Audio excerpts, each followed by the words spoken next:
Make yourself your number one priority. My name is Dee. Now, let's get started. Make yourself your number one priority. It's very, very important. You need to take care of your health and your mental health.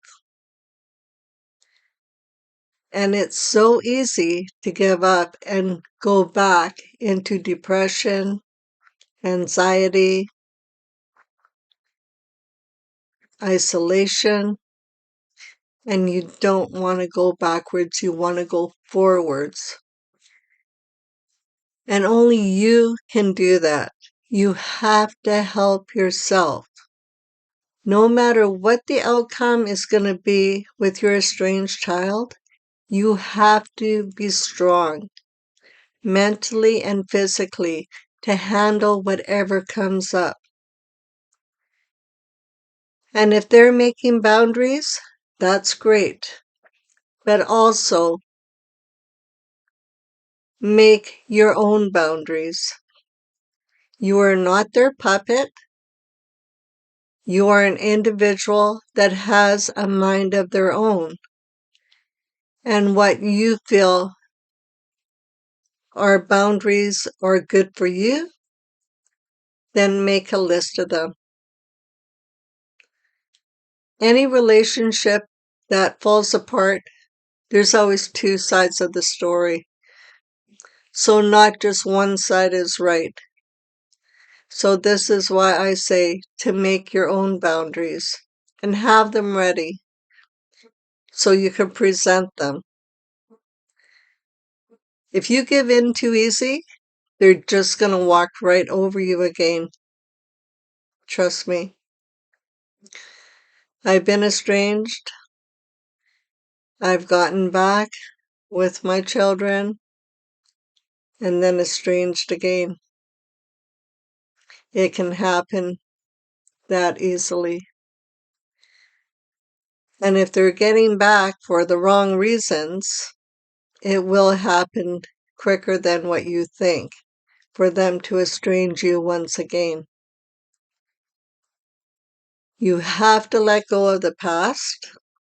You have to live for today, right now, not tomorrow. Tomorrow is not guaranteed for anyone, and there's no exceptions.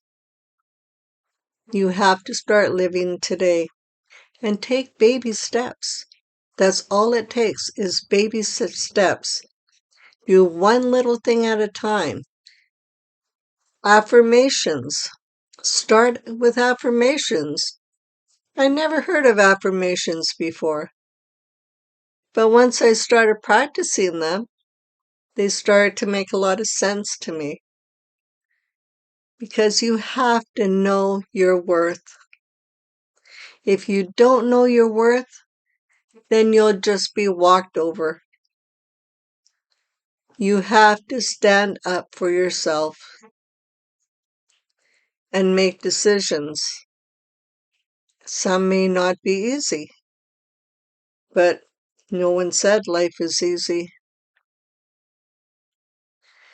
Reach out. Try not to be alone.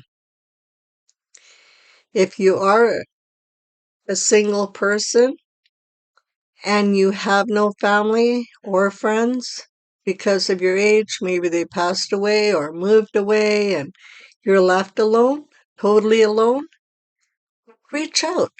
Reach out to a senior center, reach out to a library, go to a church.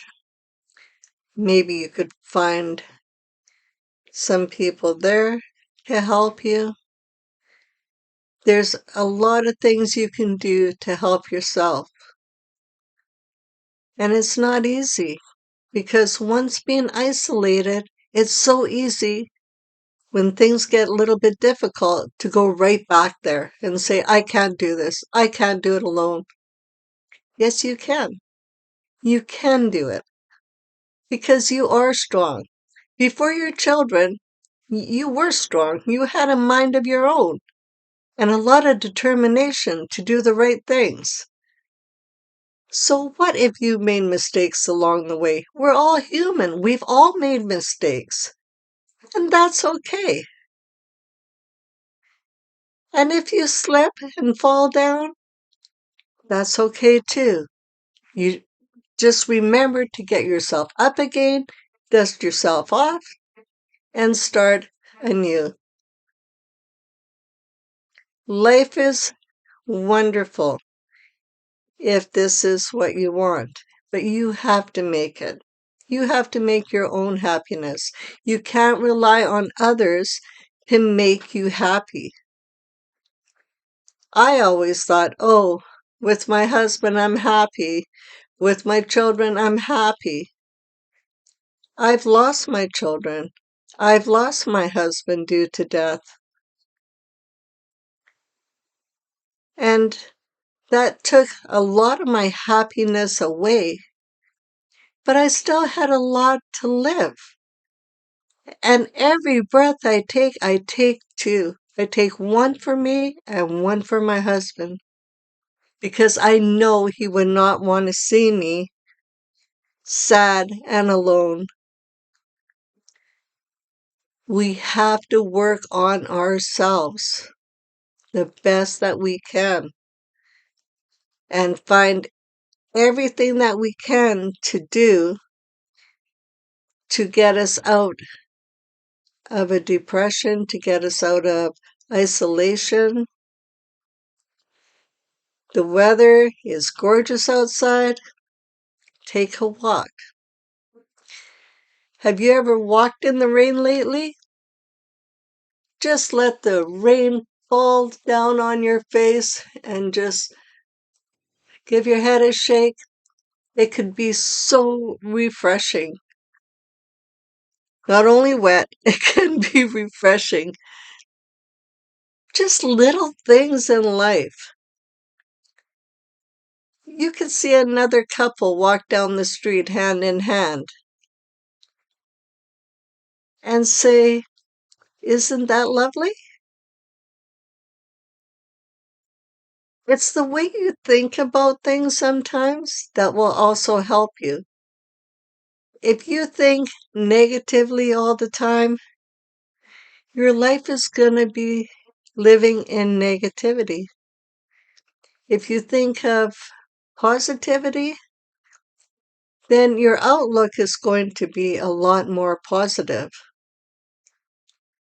But reach out wherever you can.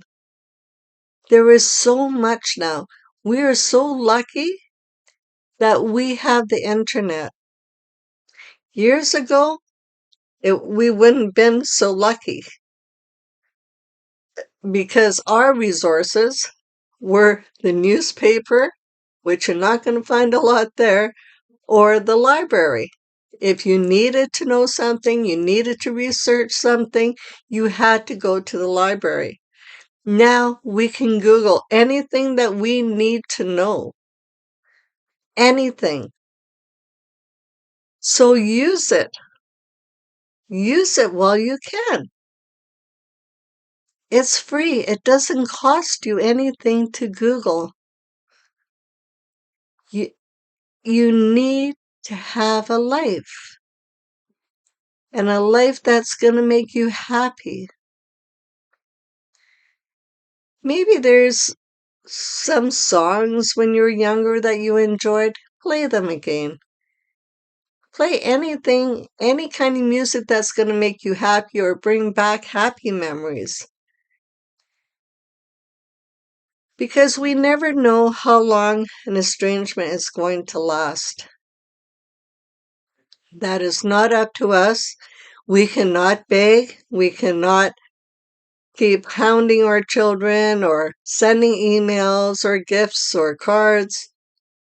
That does not prove to them that we love them. They take it in an opposite way, like, oh, you're trying to buy me, like you think that this money in the envelope or these gifts are going to change my mind? They don't think of it as a kind gesture. They think of it as manipulation. So be very careful.